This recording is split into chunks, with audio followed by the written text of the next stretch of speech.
ሚካኤላ ብዘይ ስራሕ ኣብ ገዛ ኮፍ ካብ ዝብል 5 ዓመት ኣሕሊፉ ምስ ከምኡ ዓይነት ስራሕ ዘይብሎም እምኒ እንዳሞቐ ይውዕል ከም ሚካኤላ ስራሕ ዘይብሎም ምስኡ ኮፍ ኢሎም ዝውዕሉ ኩሎም እናሰልችኦም ነናብ ዝረኸብሉ ክኸዱ ተለው ንሱ ግና ምስ ካልኦት ሓደሽቲ ስራሕ ዝሰኣኑ እናተፋለጠ ኣብታ እምኒ ከፍ መዋሉ ቀጸለ ኣብቲ ሰዓት ንሱ እዩ ነይሩ ብደገ ኣፊት ገዝኦም ኩሉ ሻብ ትመላለስ ናይ 12 ክፍሊ ተምሃሪት ሳሮን ስርዐያ ኩሉ ሻብ ክትሓልፍ መሓዙቱ ይለኽፍዋ ሳሮን እውን ኣካይዳኣ ይተሓዋወሳ ሚካኤላ ግና ናይ መሓዙቱ ልኽፋን ጠጠወበለላ ቀስ ብቐስ እውን ሳሮን ናይ ዓይኒ ወልፊ ኮይናቶሞ ብመኼዲኣን መመለሲኣን ሰዓት ኣብታ እምኒ ተመቻችዩ ኮፍ ኢሉ ይጽበያ ኣዲኡ ኣብ ዕዳጋ እናሰርሓ የንብርኦ ድኻመን ግና ኣይርድኦን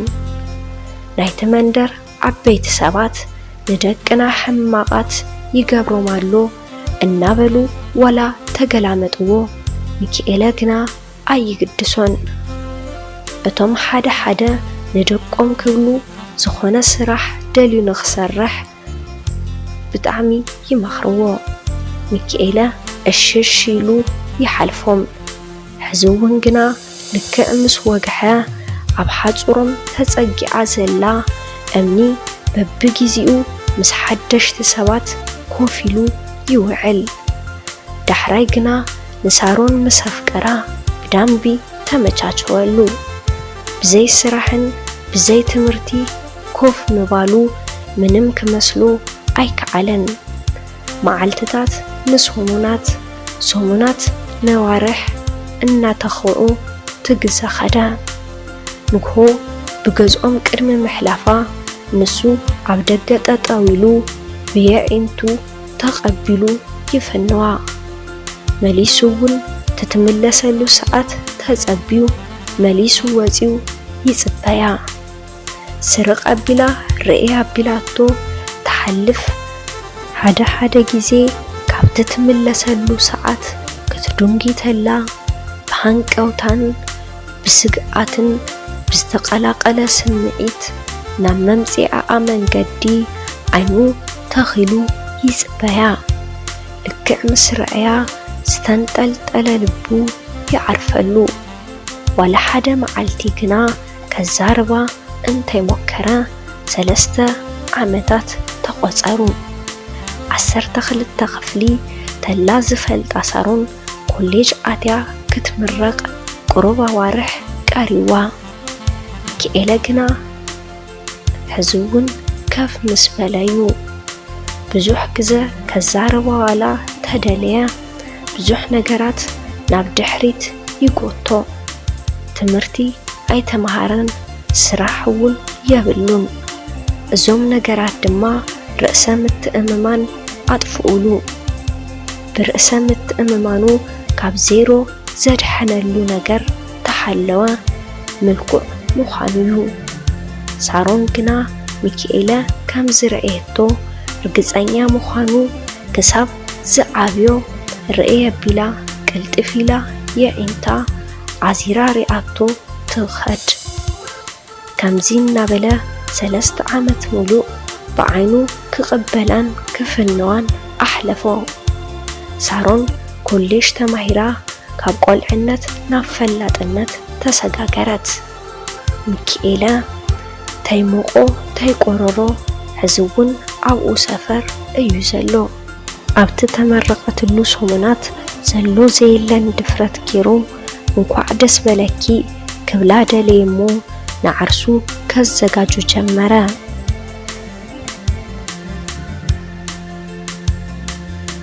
ን3 ዓመታት ናይ ዓይኑ ምግቢ ዝኾነት ሳሮን ግና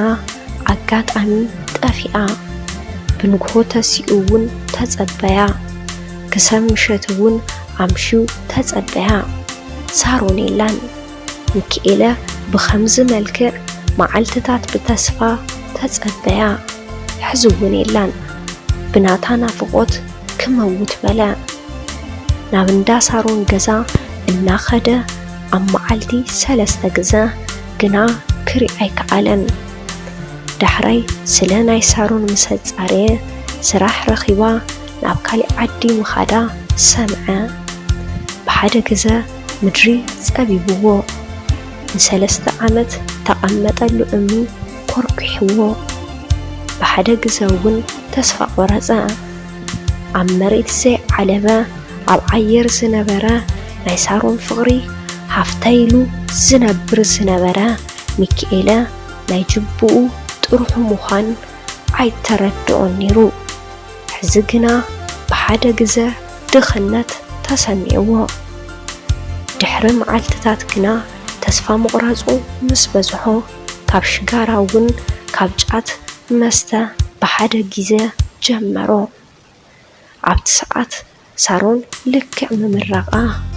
ኣብ ካሊእ ዓዲ ስራሕ ብምርካባ ከይዳ ስለ ዝነበረት ካብ ቆልዕነታ ክሳብ ዕቤታ ካብ ቤተሰባ ተፈልያ ዘይትፈልጥ ዝነበረት ሳሮን ግና ኣብቲ ዝኸደትሉ ከተማ ንበይና ክትኽእሎ ኣይከኣለትን ድሕሪ 2 ዋርሕ ኩሉ ነገራት ሓዳዲጋቶ ተመለሰት ሚካኤለ ምምጻኣተይ ሰምዐ ከምቲ ተለመደ ብቐትሪ ኣብታ እምኒ ከፍ ኢሉ ሽጋርኡ እናጨሰ ብዘይተጸበየ ኣጋጣሚ ሳሮን ብደገ ኣፊት ገዝኦም ክትሓልፍ ረአያ ልክዕ ምስ ረአያ ኣብ ኢዱ ንዝነበረ ሸጋራ ቅልጥፍ ኢሉ ደብሪዎ ግና ሳሮን ከም ዘይርኤቶ እርግጸኛ ኣይኮነን ሚካኤለ ኣብቲ መዓልቲ ንሱ ብዓይኑ ጥራሕ ፈኒዋ ናፍቆቱ ክወጸሉ ብዘይምኽኣሉ ክኽተላ ወሰነ ትዘጭሶ ዝነበረ ሽጋራ ንኸይጨኗ ናብ ገዝኡ ኣትዩ ቲሸርቱ ዶንድራንት ለኺዎ ብፍጥነት ወፀ ሳሮን ግና ኣይተረኤቶን ስቂሉ ናብ ቅድሚት ምኻድ ጀመረ ብርሕቐት ረአያ ብጣዕሚ እናቐልጠፈ ከይዱ ናብኣ በፂሑ ብማእኸሎም 5 ሜትሮ ብዘሎ ርሕቐት ስቂሉ ተኸተላ ሳሮን በኣጋጣሚ ዙር ክትብል ዓይኒ ንዓይኒ ተገጣጠሙ ብኡኡ ቅጽበት ኣይምርኡ ናቱ ምዃኑ ክሳብ ዝጠራጠር ብዘግርም ድፍረት ናብኣ ተጸጊኡ ሚካኤለ ይበሃል ብደገ ኣፊት ገዛና ኩሉ ግዜ ክትሓልፊ ተለኺ ይርኤኪ ኢልዋ ሳሮን ስቂላ ተመልኪታቶ ቀጺሉ ዝዛረቦ ጠፊእዎ እሺ ንፋለጥ ኢሉ ኢዱ ዘርጊሑላ ሳሮን እውን ኢዳ ዘርጊሓ ሳሮን ይበሃል ኢላቶ ሚካኤለ ሕዚ እውን ብደመ ነፍስ ምዝራብ ቀጸለ ስለ ተመረቂ እንኳዕ ደስ በለኪ ኢልዋ ሳሮን እውን ከምሲላ ይቕኒል ኢላቶ ሚካኤለ ሕዚ እውን ቀጸለ ንምንታይ ጽባሕ ቡና ብሓደ ዘይንሰቲ ኢልዋ ሳሮን ደስ ይብለኒ ንምንታይ ሕዚ ዘይትጋብዘኒ ኢላቶ ሚካኤለ እውን ድንጋጹኡ ወሰኸ ምናልባት ካብቲ ትኸድሉ ቦታ ከይዱንጌክ ኢልዋ ጸገም የለን ኢላቶ ሕዚ እውን ድንጋጹኡ ተይለቐቆ እሺ ኢልዋ ኣብቲ ከባቢ ንዘሎ ሬስቶራንት ሪኣ ናብቲ ኣቲና ክንሰቲ ንኽእል ኢና ኢላቶ ቀስ ብዝበለ ድምፂ እሺ ኢልዋ ናብቲ ሬስቶራንት እውን ኣተው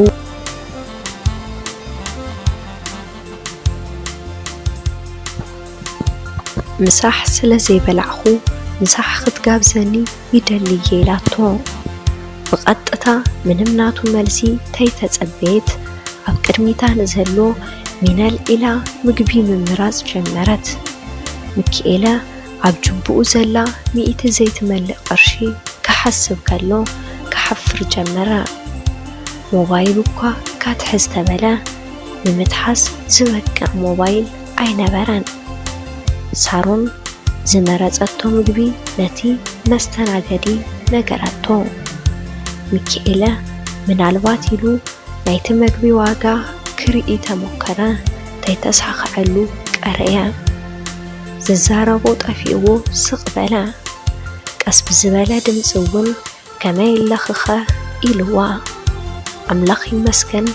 ኣብቲ ሰፈር ብዙሕ ግዜ ርኤካ ኣለኹ ኢላቶ እወ ኢልዋ ስቕ በለ ሕዚ እውን ኣብ ክልቲኦም መንጎ ዘሎ ስቕታ ምስ በዝሓ እናተስአት ኢድና ንተሓፀብ ዶ ኢላቶ እሺ ኺዲ ተሓፂብክን እሞ ካብኡ ኣነ ክሕፀብ እየ ኢልዋ ሚካኤለ ሳሮን ተሓፂባ ክሳብ ትምለስ ናብ መሓዙቱ ደው ኢሉ ገንዘብ ካብ ዘምፁ ከምፅሉ ደው ኢሉ ንኸነግሮም እዩ ሓሳቡ ነይሩ ሳሮን ግና ብሓደ እንተዘይተሓፂብና ኢላቶ ምንም ክገብር ኣይከኣለን ብሓደ ናብቲ ኢድ መሕፀቢ ኸዱ ሚካኤለ ኢዱ ደጋጊሙ ሳሙና እናንከአ ክሕፀብ ተሎ ሳሮን ናብ መግባእ ኸደት ሞባይሉ ወፂኡ ምስ ደወለ ሞባይሉ ካርዲ ኣይነበሮን ተስፋ ቆሪፁ እውን ናብ ሳሮን ተመለሰ እቲ ምግቢ ተቐሪቡ ነይሩ ሚካኤለ ደቂሱ ተኾይኑ ቀልጢፉ ንኽነቅሕ ተመንዩ ግና ብሕልሙ ዘይኮነ ኩሉ ነገር ብጋህዲ ምንባሩ ፈለጠ ኮፍ በልበለት ዶሞ ምብላዕ ጀመሩ ሚካኤለ ኣብ ከምኡ ዝበለ ሬስቶራንት ኣይኮነን ሰብ ጋቢዙ ንባዕሉ እውን በሊዑ ኣይፈልጥን በዚ ዓይነት ኣብ ናይ ውርደት ጭንቀት ኮይኑ ተምግቢ ካብ ጎረርኡ ክወርደሉ ኣይከኣለን ሳሮን ሓደ ግዜ ኮሊሳ ነቲ መስተናገዲ ፀዊዓ ሓደ ሊትሮ ማይ ኣምፀልና ኢላቶ ሚካኤለ ቀስና በለ ከም ዝበልዕ ዘሎ ኣስተውዒላ እንዳበላዕኻ ኢላቶ ካልኣይ ዝኮለሶ ብግዲ እናሓኸየ ይበልዕ ኣለኹ ኢልዋ ሳሮን ብልዕብልዕ ዓቢላ ነቲ መስተናገዲ ፀዊዓ በጃኻ ጁስ ኣምፀልና ኢላቶ ኣስተናጋጅ እውን እንታይ ዓይነት ይኾነልኩም ክብል ሓተታ ንኣይ ኣናናስ ግበረለይ እንታይ ይኾነልካ ንዓኻ ኸኢላቶ ኣነ ምንም ኣይደልን ይኣኽለን ኢሉ ሚካኤለ ብጭንቀት ዋ ንምንታይ ዘይትሰቲ ንስኻ ምንም ኣይበላዕኻን ማንጎ ኣምፀሉ ኢላቶ ሚካኤለ በብሰከንዱ ጭንቀቱ ይውስኽ ነበረ ናይ ክልቲኦም ጁስ መፂኡ ሳሮን ተቐቢላ ምስታይ ጀመረት ሚካኤለ ግና ምስታይ ኣይጀመረን ስተባ ኢላቶ ኣየር ለይመን ነይሩ ኢልዋ ኩሉ ግዜ ድሕሪ ምግቢ ጁስ ጽቡቕ እዩ ኢላቶ ሚካኤለ ኣይመለሰላን ሳሮን ነቲ ጁስ ፍርቁ ሰትያ ፍርቁ ገዲፋቶ ሚካኤለ ግና ልክዕ ከምቲ ምግቢ ትጁስ እውን ካብ ጎረርኡ ክወርደሉ ኣይከኣለን ሕዚ ቡና ክንሰቲ ንኽእል ኢና ቡና ምፀልና ኢላቶ ነቲ መስተናገዲ ሚካኤለ ሕዚ ምንም ኣይመሰሎን ቡና ኣዘዘት ኣይኣዘዘት ውርደቱ ከም ዘይቕንሰሉ ገሚቱ ንኽልቲኦም መስተናገዲ ቡና ምፀሎም ሳሮን እውን ንሚካኤለ ዓይነ ዓይኑ እናረአየት ኣነ ዝብለካ ንምንታይኻ ግና ክንድዚ ክትጋብዘኒ ደሊኻ ኢላቶ ኩሉ ነገር ብናይ ባዕላ ድሌት ክትገብር ዝፀንሐት ሳሮን ከምዚ ምስ በለቶ ተሒሳብ ደሚርካ ኣዘጋጅሁ ማለታ ምዃኑ ተረዲእዎ ሚካኤለ መልሲ ነበሮን እሺ ስራሕ ከመይ ኢላቶ ጽቡቕ ኢልዋ ታይኻ ትሰርሕ ክትብል ሓተተቶ ንጊዜኡ ኣይሰርሕን ዘለኹ ኢልዋ እሞ ስራሕ ዘይለ ታዩ ጽቡቕ ኮይኑ ኢላቶ ያው ብጥዕና ምህላው ኢልዋ ልክዕ ኢኻ ኢላቶ ካብኡ ስራሕ ዘይብልካ ኣብኡ ልክዕ ድማ ሽጋራ ብሓደ ኸይድ ክትብል ሓተተቶ ሚካኤለ ዓንቶ ከጭይስ ከም ዝርኤቶ ኣረጋጊጹ ሓደ ግዜ ስቂለ የንበር ክገድፎየ ኢልዋ ኣነ ዝብለካ ብጣዕሚ ንነዊሕ ግዜ ትርኤኒ ይርኤካ ግና ስለናተይ ታይ ተሓሰብካ እዩ ኢላቶ ሚካኤለ ሳሮን ካብ ዝሓሰባ ንላዕሊ ኮይናቶ ደፋር ምዃና ተረዲእዎ ሚካኤለ ዝኣተዎ ፈተና ኩሉ ረሲዑ ከም ሓድሽ ልቡ ክወቅዕ ጀመረ ሳሮን የፍቅረኪ ኢልዋ ናይ ብሓቂ ኢላቶ ብሓቂ ኢልዋ እሺ ክሓስበሉ ግዜ ሃበኒ እሞ ኢላቶ ሳሮን ብርሕቀት ከምቲ ዝሓስባ ዘይኮነት ካሊእ ዓይነት ሰብ ኮይናቶ ከምኡ ኮይኑ እውን ግና ፍቅሩ ኣይቀነሰን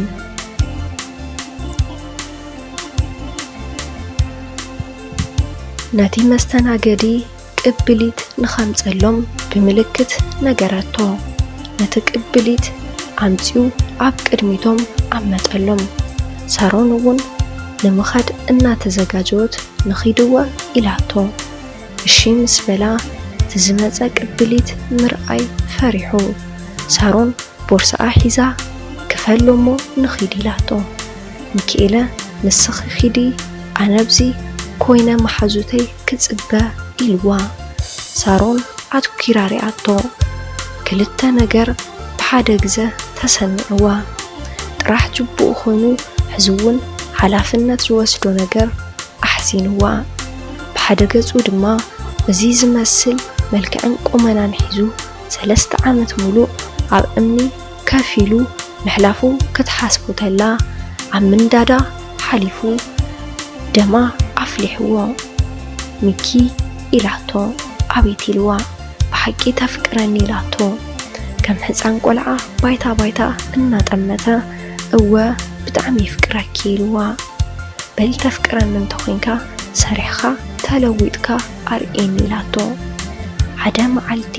ምሳኽ ክትጋብዘኒ ተዘይኽኢልካ ዳሕራይ ብምንታይ ክንመሓዳደርና ኢላቶ ሚካኤለ ንሕቶኣ መልሲ ኣይነበሮን ዝተጠቐምዎ ሒሳብ ከፊላ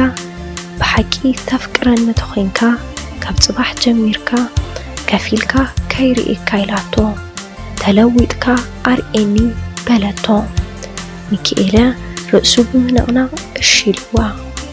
ኣብቲ መዓልቲ ንሱ ስልኪ ተቐያይሮም ተፈላለዩ ሚካኤለ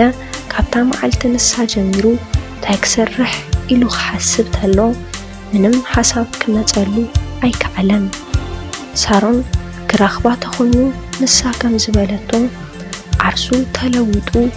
ክርከብ ኣለዎ ሕዚ ስለ ስራሕ ምሕሳብ ምስ ጀመረ ግደፈታ ቆልዓ ንስኻ ስራሕ ስራሕ ዝብሎ ናይ ቦምባ ሰራሕተኛ ዘከሮ ካብኡ ናብኡ ኸይዱ ምሳኻ ክሰርሕ ይደልየ ኢልዎ ቀደም እውን ኢለካ ነይረ ኢሉ ነቲ ዘመዱ ረዳት ኮይኑ ክሰርሕ ጀመረ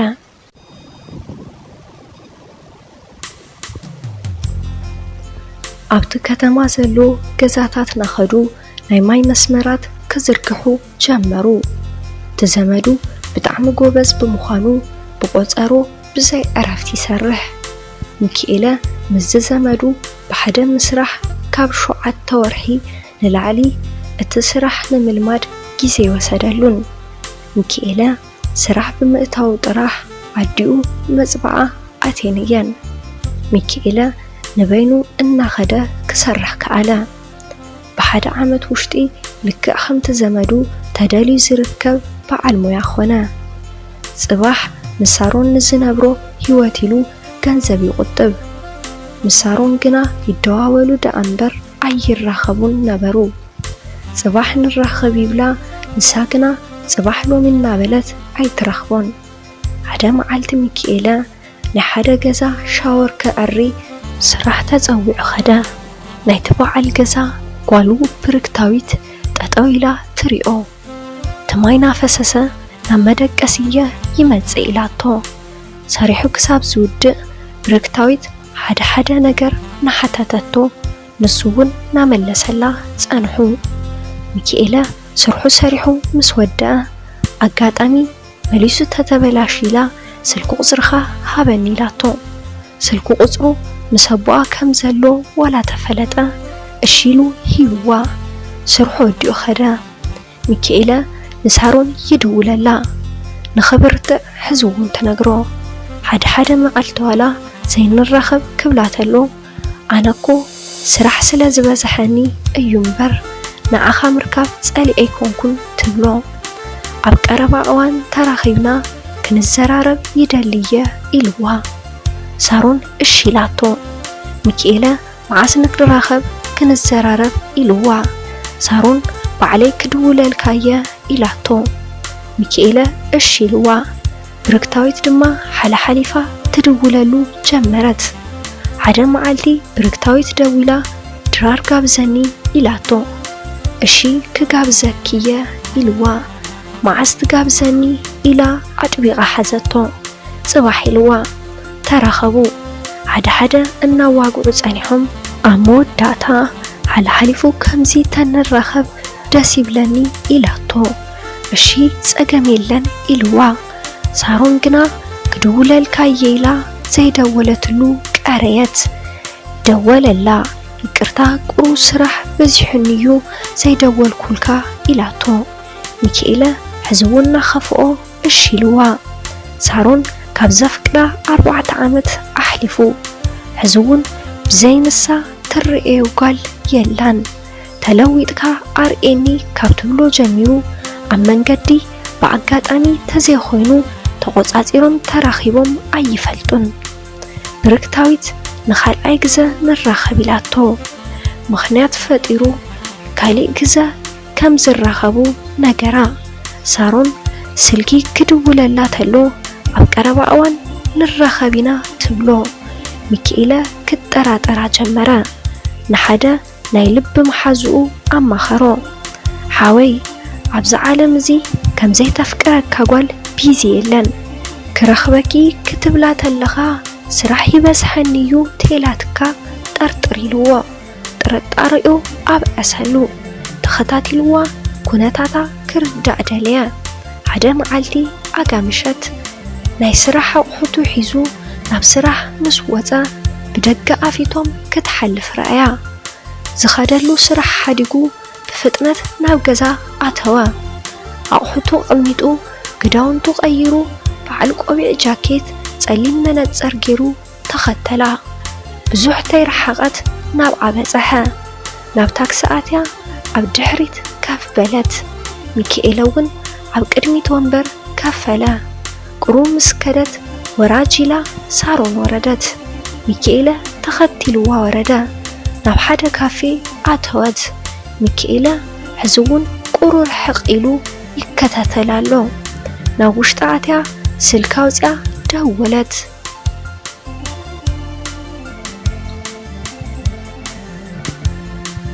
ኣብ ፀግዒ ምልክት ናብ ዘርአያ ሰብ ፍሽኽ እናበለት ከይዳ ተሓቆፈት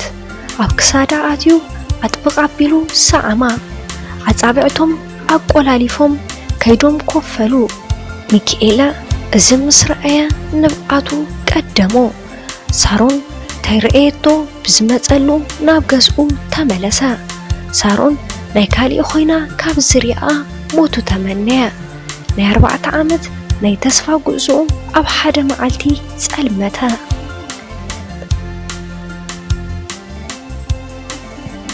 ብርክታዊት ሕዝውን ምድዋላ ቀጺላትሉ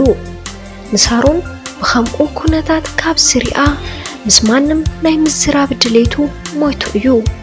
ብርክታዊት ክድውል ተላ ኣብ እዝና ከዓጽዋ ጀመረ ንሳ ግና ምድዋላ ኣይቋረጸትን ኣልዒልዋ ክንራኸብ ኢላቶ ተራኸቡ ሚካኤለ ምስ ረኸበቶ ሓዘን ተመሊኡ ነይሩ ንምንታይኻ ስልኪ ተዓጽወኒ ኢላቶ ተረጋጊኡ ስለ ዝነበረ ኩሉ ነጊርዋ ናይ 4 ዓመት ድኻምን ናይ ተስፋ ጉዕዞኡን ብሓደ ግዘ ከም ዝፈረሰ ብዝተሰበረ ልቢ ነጊርዋ ከፊሉ ካብ ዝውዕለሉ እምኒ ተሲኡ ስራሕ ሰሪሑ ንኽኣቱ ምኽንያት ሳሮን ምዃና ንብርክታዊት ነጊርዋ ብርክታዊት ካብ ናይ ሳሮን በደላ ጽቡቕ ስርሓዩ ተራእይዋ እዚ እውን ንሚካኤለ ክተርድኦ ሞከረት ሽዑ ናይ መጀመርያ መዓልቲ ምስ ተዛረብካያ ንሳውን ተዘይትፈትወካ ከም ዘይኸውን ገሊጻትልካ ናይ ባዕልኻ ጉዳይላ ሓዲጋትካ ምኻድ ትኽእል ነይራያ ግና ኣይገበረቶን ንኣኣ ዘለካ ስምዒት ተጠቒማ ንስራሕ ንኽትለዓዓል ጌራትካያ ኢላቶ ሚካኤለ ሳሮን ብምስኣኑ ዋላ ተተጎደአ ደንጉይ ተኾኖ ዋላ ብርግታዊት ንኡኡ ዘለዋ ስምዒት ንኡኡ ትኾኖ ብርግታዊት ምዃናን ተረድአ ብርግታዊት እውን ዝተሰበረ ልቡ ጸጊና ብርግታዊት መባልዕቱ ናይ ሚካኤለ ኮይናላ ሰላም እዚ ማኪ ሚድያ እዩ ኣብዚ ቻናል እዚ ሓሳብ ርእይቶ እንተዳኣህሊኩም ኣብ ናይ ኮሜንት መጽሐፍ ቦታ ሓሳብኩም ክትከድፉለይ ትኽእሊኩም